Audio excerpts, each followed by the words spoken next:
what should you do after you close on your home? Today, we're going to share a pretty lengthy list here of things that you should do after you close on your home as a new home buyer. And the very last one that we're going to be sharing is something that I can almost guarantee a lot of people aren't doing. And this is something that as a real estate agent, I really think it's in your best interest to do to keep your home's value up. I think it's just important for resale. So whether you're a buyer or a seller, these tips and pointers are very important. Whether you're just beginning the listing process or hiring a listing agent, I always do believe it's better to come in prepared than not, because once you do get under contract in a real estate transaction, you're really kind of tied to the contract. And usually when people write a repair addendum, they're going to be asking for a licensed professional to be doing these simple style repairs that, you know, simply cost $20-$30 if you're doing it, but then it's going to cost you a couple $100 if you're hiring it out. Yeah, so keep these things in mind. We are here as a service and a resource. And if you need a vendor in your area, we are specifically here in Oregon. Reach out to us. We can hook you up with painters, plumbers, exterior guys, roofers, and it really makes guys that shell sheds. It really does make your life easy and comfortable, because we have proven in trialed these people, and there's a reason why they're on this list. So if good quality work, guys. Quality if work, that's what you want, we can help you. So if that is you and you're needing some type of resource, please reach out to us or in the description below, and we can connect you with a licensed professional that is willing to help you. Yes.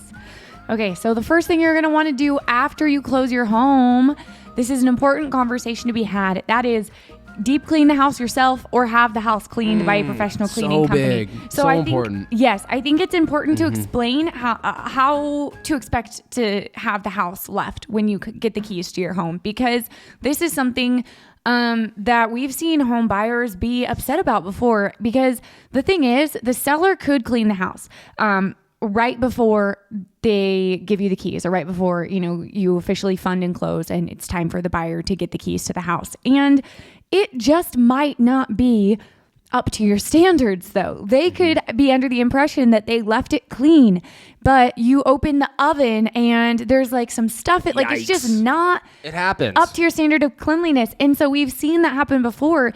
I mean, obviously the right and courteous thing to do when you're selling a home is to clean the house.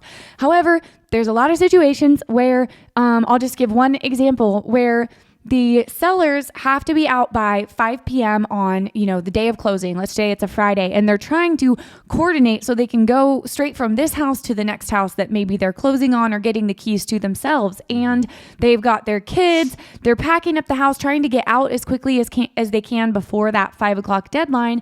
And then they realize they didn't really leave themselves enough time to necessarily do this full, big, deep cleaning on the house. They just kind of clean it really quickly, and it's not cleaned that well. So that happens so many times. So we need to have that proper expectation, because sorry, I feel like I'm taking over here. I'm talking so much, but I you have passion for cleaning.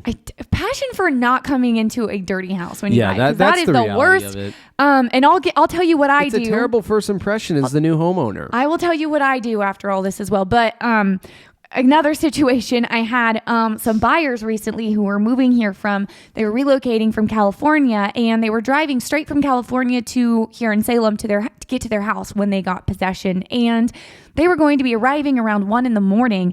And so obviously they don't want to arrive to this like dusty, not super cleaned up to their standards house if they're going to be staying there. So I ended up getting a cleaner for them, because I could see as closing was approaching. You bought the cleaner?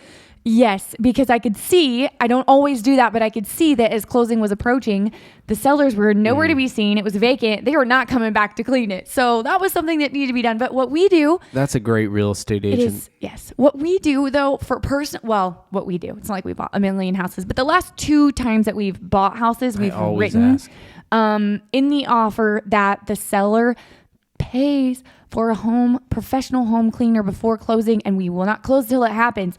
And got dirty carpets, put a professional steam cleaner on there. I don't know why more realtors don't do that. I really never see that on offers, almost never. But I do it for buyers because I've done it for myself, and I probably will continue to do that anytime I buy a house. Moving into a house and that thing is just ready to go and clean. Now, obviously, if you're buying a house that needs some remodel work done, don't do that because you're just going to dirty it back up. Yeah. Don't waste your resources in that circumstance. But usually when you're flipping from one house to the other and just straight transition, move in ready, get that home inspector on the call list, okay? Put it in your offer. You mean home cleaner? Yeah, home cleaner in the offer because I'm a big fan of the carpet cleanings. Yeah. Seriously, when you walk, it makes a difference. Well, yeah, when you walk into this home and the carpets have just been steam cleaned, it's like getting fresh paint.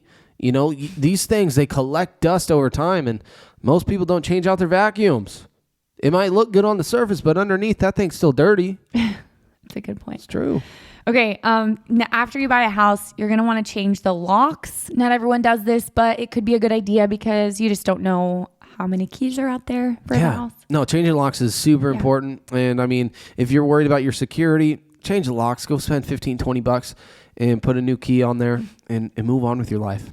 You're going to want to test the seller's smoke detectors. Mm-hmm. This is something that it's good to do, I guess, when you move in to make sure you're safe, but it will be tested during the home inspection. So it's not, and you won't be able to purchase the home if it doesn't pass the inspection. Yeah, in our contracts, the seller generally has 15 days to get home smoke alarm and detectors all removed and replaced if needed, or situated in the right areas. And say it's a wired in smoke alarm, it has to be replaced with a wired in smoke alarm. A lot of people mess up on that and they just go and buy a battery operated one. But if it's wired into your ceiling, you have to replace it with the same model and unit, not the brand, but a wired in unit with what's currently there. So just keep that one in mind. Now, you're also going to want to get your home-related documents in order. Any documents you have from the purchase, the sale, the closing of your home, you're going to want to keep together in a easy-to-find place, maybe a safe somewhere that you know, an attic, somewhere where you know where it's at. What I went ahead and did was I went to Office Depot probably 5 years ago, and I bought like 5 or 6 different just boxes. We see them in the movies when you get fired from a job or something and it's an office job. You put it in a box and you walk away and it has little side handles.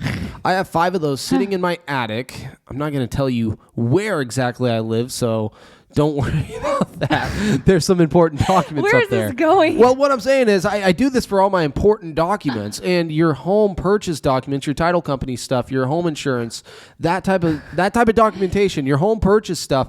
They should all be in this box and label the outside of it. Okay.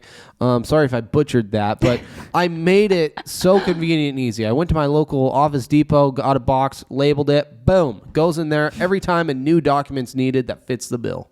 You were really good at being organized, which is one thing I really love about you. Be simple. Yeah. Okay. Alert others about the change of your address. You know, some people send out cards. We moved.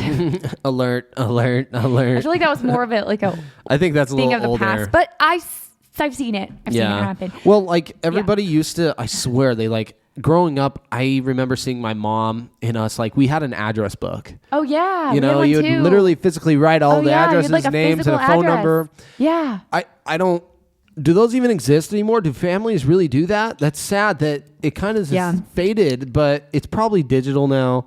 Yeah. I personally have never made an address book. I message people on Messenger or something and ask for your home address like we did our wedding invites and birthday parties and stuff. That's generally what we did. Do you know where my addresses are? I have a document on my laptop and it's just for addresses and they're all just written in the document. It's not it's not fancy or anything. They're all just written under each other. But yeah, it's definitely it's kind of different times. A bummer. We don't have an address book anymore. Yeah, I'm sure you could buy one at Barnes and Noble or something. Oh, yeah, they sell those cute exist. Planners and stuff. Just not us. Yeah. Okay. Maybe we'll get one. You're gonna want to also update your driver's license, any other banking information, all the things. I compare it to when you lose a debit or credit card. You got to contact the place, I guess. I always go to the post office online. Usually I pay $5 and I update my name and physical address. So that means if anybody's writing me mail, letters, they know that my forwarding address is my new address, and I just pay for it, and it's very convenient. And I've done that with every home purchase we've ever had, and have never had issues of people not being able to contact me. Nice. Okay, so this last one is very important, I believe, even if you're someone who, maybe you're not planning on moving anytime soon or even ever, but then a surprise comes up in 6 months and you end up needing to sell, or maybe you sell 10 years down the road, you're still going to want to have these documents. So this last one is start documenting everything that you do from now on for resale value. So the reason why this is so important. Sounds like my grandma. Yeah, well, she's a smart lady. I know. The reason why this is so important is because when we go to list your home, when you're ready to sell, it looks really good on the listing or to have in the house, or just for buyers when you're able to list all the things that have been done to the home and when. I love it when my clients give me an itemized repair sheet, and I get to attach it to the listing. And obviously when I get phone calls, I promote that, but it's just out there and available and organized for other purchasers to see. So that it does help you when you do decide to resell your home. How else can that help you, Mariah?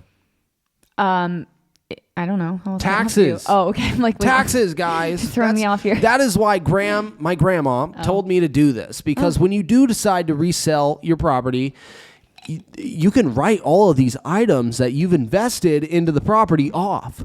Now, that could get rather lengthy, especially with us. We remodeled this whole home. Do you realize all the items and things done to this property is all tax deductible for when we do decide to resell it? That's a big profit, and that's important, especially when you're in the flipping business or just a residential regular home, but you've lived in it for quite some time. Do this. Open up your computer, start an Excel spreadsheet, title it Home Improvements, put in the date, the item, the job description, invoice number, and then just go one item at a time off the top of your head or as the new ones come in, because maybe you're just starting fresh.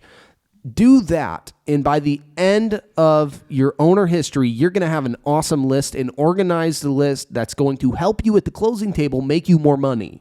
Yeah, that's a good piece of advice. That's a really good piece of advice. And it's a lot easier to keep track of everything. You can go back, of course, and do it later, but it is so much easier if you just start right from the time when you purchase the home, from the time you do, any little thing to it. If you're in the car listening to this, do this when you get home. Yeah. Maybe nothing's on this Excel sheet, but do it when you get home. If you're home right now, I challenge you, open up your laptop, go create that Excel sheet right now. Yes. Okay, so thank you for hanging out with us today.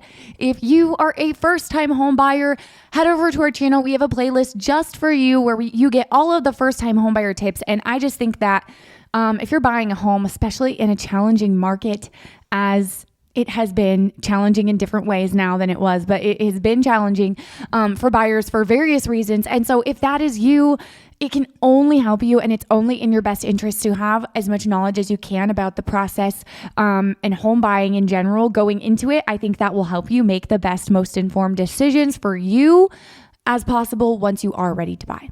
So with that being said, thanks for watching. We'll see you next week.